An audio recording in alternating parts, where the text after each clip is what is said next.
महाराज जी मुझे बताइए कि मोक्ष प्राप्ति के लिए अभी मैं किस ओर कैसे चलूं आगे मोक्ष प्राप्ति के पहली बात तो तुम्हें शोक नहीं करना कि मेरे नेत्र बाहरी नहीं है।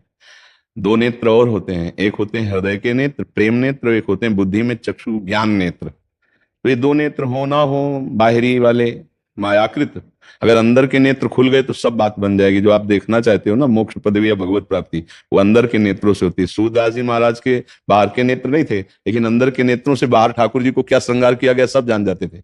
दिव्य ज्ञान संपन्न नेत्र अभी अंदर आपके हैं, उनको जागृत करो। अगर हमारी बात मान सको, अच्छे पवित्र आचरण गंदे आचरण ना होने पाए, और राधा राधा राधा राधा नाम जप करो। इससे लौकिक और पारलौकिक दोनों बातें बन जाएंगी। आपको सांसारिक जो आकर्षण है इंद्रियजन्य, उनसे भी पराजय नहीं होगी और भगवत प्राप्ति भी हो जाएगी।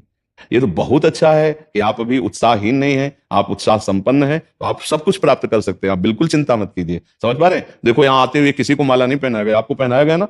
कुछ है ना आप में विशेषता, भगवान की कृपा है ना आपके ऊपर, आप अनुभव करते हैं इस बात को।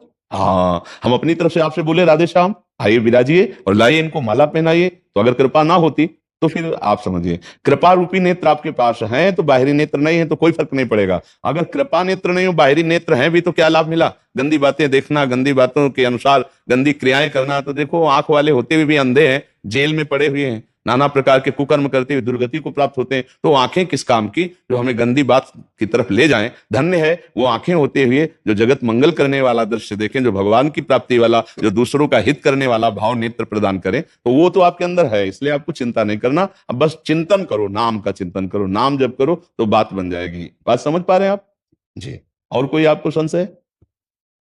बस महाराज मैं ये जानना चाह रहा था कि मोक्ष अर्थ काम धर्म मैंने पढ़े, लेकिन मोक्ष क्या होता है ये मैं समझ नहीं पाया था।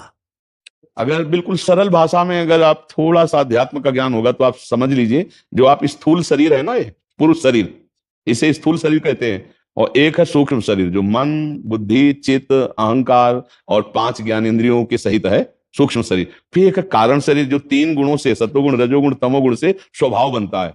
इन तीनों से बिल्कुल आप अलग हैं, इनका हमारे पर कोई प्रभाव नहीं, लेकिन हमने इनको स्वीकार कर लिया इसलिए हमारे ऊपर प्रभाव पड़ रहा है। और यही भजन के द्वारा जब ज्ञान हो जाता है कि हम तीनों शरीर नहीं तो जीवन मुक्त हो जाता है, मोक्ष को प्राप्त हो जाता है। और जो भगवान के चरणों में तीनों को समर्पित कर देता है, प्रेमी भक्त बन जाता है। तो मोक्ष का मतलब है शरीर राग रहित हो जाना। मोक्ष का मतलब काम क्रोध लोभ मोह मद मत्सर, ये सूक्ष्म शरीर पर प्रभाव डालते हैं, स्थूल शरीर से इनकी क्रिया होती, इन पर विजय प्राप्त कर लेना। मोक्ष का मतलब है स्वभाव जो सांसारिक हो भागवती को हो जाना। स्वभाव तक परिवर्तन हो गया तो मोक्ष को प्राप्त हो जाएगा। इसीलिए हमने आपको कहा गंदी बातों से बचते हुए नाम जप करो, सब ठीक हो जाएगा। समझ पा रहे हैं आप?